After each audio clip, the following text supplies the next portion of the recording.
Once upon a time there was a dear little girl who was loved by everyone who looked at her, but most of all by her grandmother, and there was nothing that she would not have given to the child. Once she gave her a little cap of red velvet, which suited her so well that she would never wear anything else. So she was always called Little Red Riding Hood. One day her mother said to her, "Come, Little Red Riding Hood, here is a piece of cake and a bottle of wine. Take them to your grandmother, she is ill and weak, and they will do her good. Set out before it gets hot, and when you are going, walk nicely and quietly and do not run off the path, or you may fall and break the bottle, and then your grandmother will get nothing. And when you go into her room, don't forget to say, 'Good morning,' and don't peep into every corner before you do it." "I will take great care," said Little Red Riding Hood to her mother, and gave her hand on it.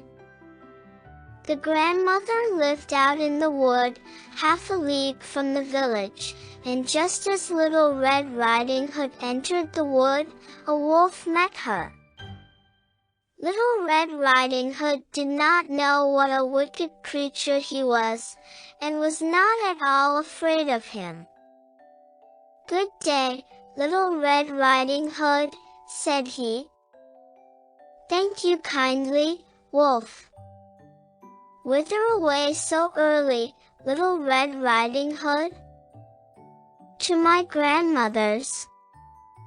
"What have you got in your apron?" "Cake and wine." "Yesterday was baking day, so poor sick grandmother is to have something good, to make her stronger." "Where does your grandmother live, Little Red Riding Hood?" "A good quarter of a league farther on in the wood. Her house stands under the 3 large oak trees, the nut trees are just below." "You surely must know it," replied Little Red Riding Hood. The wolf thought to himself, "What a tender young creature! What a nice plump mouthful, she will be better to eat than the old woman. I must act craftily, so as to catch both." So he walked for a short time by the side of Little Red Riding Hood, and then he said, "See, Little Red Riding Hood, how pretty the flowers are about here. Why do you not look round?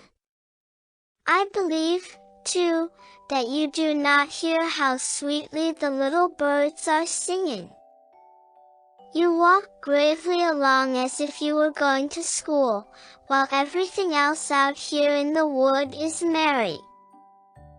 Little Red Riding Hood raised her eyes, and when she saw the sunbeams dancing here and there through the trees, and pretty flowers growing everywhere, she thought, "Suppose I take grandmother a fresh nosegay. That would please her too. It is so early in the day that I shall still get there in good time." And so she ran from the path into the wood to look for flowers. And whenever she had picked one, she fancied that she saw a still prettier one farther on, and ran after it, and so got deeper and deeper into the wood. Meanwhile the wolf ran straight to the grandmother's house and knocked at the door. "Who is there?"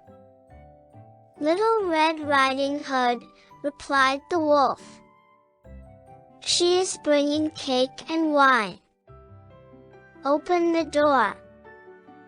"Lift the latch," called out the grandmother, "I am too weak, and cannot get up." The wolf lifted the latch, the door sprang open, and without saying a word he went straight to the grandmother's bed and devoured her. Then he put on her clothes, dressed himself in her cap, laid himself in bed and drew the curtains. Little Red Riding Hood, however, had been running about picking flowers, and when she had gathered so many that she could carry no more, she remembered her grandmother, and set out on the way to her. She was surprised to find the cottage door standing open, and when she went into the room, she had such a strange feeling that she said to herself, "Oh dear, how uneasy I feel today. And at other times I liked being with grandmother so much." She called out, "Good morning," but received no answer. So she went to the bed and drew back the curtains. There lay her grandmother with her cap pulled far over her face, and looking very strange. "Oh, grandmother," she said, "what big ears you have." "The better to hear you with, my child," was the reply.